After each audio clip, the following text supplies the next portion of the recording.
ED की remand में संजय राउत की दूसरी रात बड़ी मुश्किल से कटी है। इस बीच पात्रा चौल घोटाले को लेकर बेहद ही सनसनीखेज खुलासा हुआ है और यह खुलासा संजय राउत को लेकर हुआ है। सूत्रों की माने तो कोर्ट में ईडी ने दावा किया है कि पात्रा चौल घोटाले में प्रवीण राउत तो सिर्फ मोहरा है, इस घोटाले का असली बेनिफिशियरी तो संजय राउत हैं। ईडी ने कहा है कि पात्रा चौल घोटाले में प्रवीण राउत मामूली मोहरा है, जबकि घोटाले का जो रकम फायदा संजय राउत को पहुंचा है। अब से थोड़ी देर में ईडी संजय राउत को दोबारा पूछताछ के लिए अपने साथ रखेगी। हालांकि कहा जा रहा है कि संजय राउत ईडी के कई सवालों के जवाब ठीक से नहीं दे रहे हैं, कई सवालों के जवाब देने में वो आनाकानी भी कर रहे हैं, लेकिन ईडी संजय राउत से हर एक सच उगलवाने में जुटी है।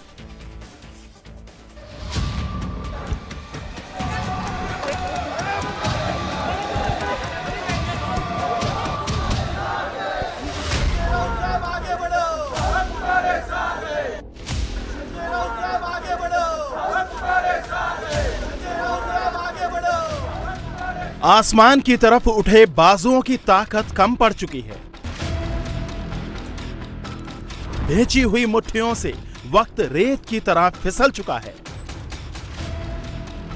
हाथ में सिफर के अलावा और कुछ बाकी नहीं रह गया है।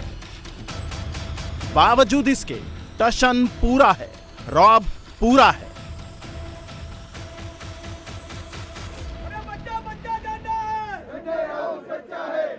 ईडी की कस्टडी में संजय राउत की आज दूसरी रात भी गुजर चुकी है।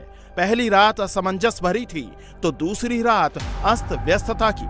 पलकों में नींद भी थी और नहीं भी, ख्याल भविष्य के थे। पात्रा चौल मामले में फंसे संजय राउत से ईडी 2 दिनों में कई सवाल पूछ चुकी है। संजय राउत ईडी को सवालों के जवाब नहीं दे रहे हैं, जवाब देने में आनाकानी कर रहे हैं। सोमवार को कोर्ट से 4 अगस्त तक कस्टडी मिलने के बाद ईडी दफ्तर में संजय राउत से एक बार फिर सवाल जवाब का सिलसिला शुरू हुआ। 1034 करोड़ के पात्रा चौल घोटाले में संजय राउत के करीबी प्रवीण राउत सबसे अहम कड़ी है। ईडी का दावा है कि प्रवीण राउत के खाते में 112 करोड़ रुपए ट्रांसफर हुए। इनमें से कितना पैसा संजय राउत को मिला, जांच इसी बात की हो रही है। ईडी के अफसरों ने संजय राउत से पूछा, आप प्रवीण को कैसे जानते हैं और कब से जानते हैं? आपका उनसे क्या रिश्ता है?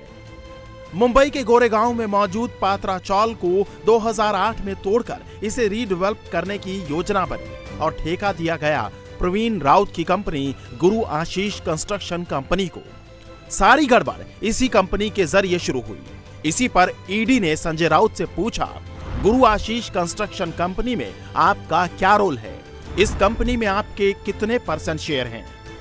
Maharashtra housing and development authority ने गुरु आशीष कंस्ट्रक्शन प्राइवेट लिमिटेड को पात्रा चौल को रीडेवलपमेंट का कॉन्ट्रैक्ट दिया था। करार के मुताबिक प्रवीण राउत की कंस्ट्रक्शन कंपनी को चौल में रहने वाले 672 परिवारों को फ्लैट बनाकर देना था। इनके अलावा 3000 फ्लैट महाडा को बनाकर देना था।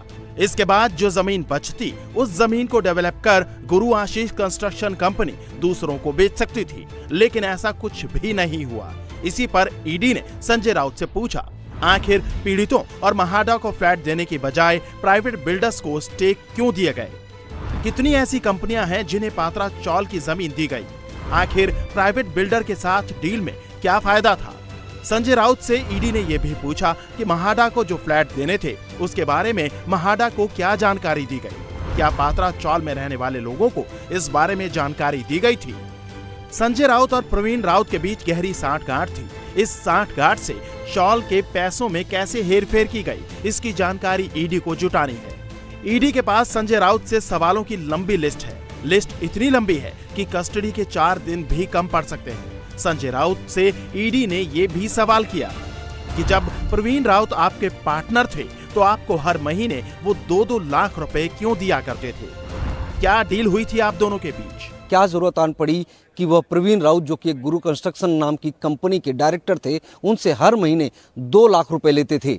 आखिर इस 2 लाख के पीछे की कहानी क्या है, उसको लेकर भी संजय राउत से सवाल पूछे गए। साथ साथ में संजय राउत के उस झूठ को भी सामने रखा गया जिसमें संजय राउत ने यह कहा था कि उनकी पत्नी के अकाउंट में महज 55 लाख रुपए आए थे, लेकिन जब फाइनेंशियल ट्रेल को इन्फोर्समेंट डायरेक्टरेट ने खंगाला तो 1 करोड़ 6 लाख रुपए की बात सामने आई थी।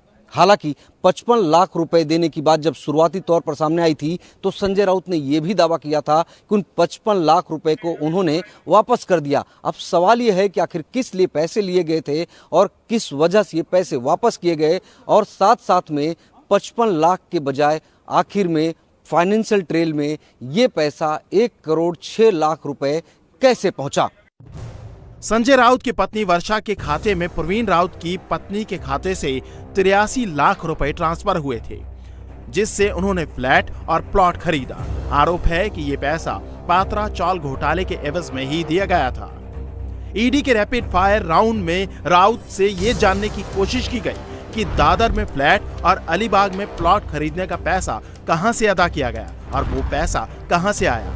संजय राउत से ईडी ने यह भी पूछा कि आप सामना के संपादक हैं, आप सांसद भी हैं, सैलरी मिलती होगी, ऐसे में प्रवीण से पैसा लेने की नौबत क्यों आई। इंडिया टीवी को जो जानकारी मिली है उसके मुताबिक संजय राउत से ईडी 3 राउंड में पूछताछ करेगी। पूछताछ का पहला राउंड पूरा हो चुका है।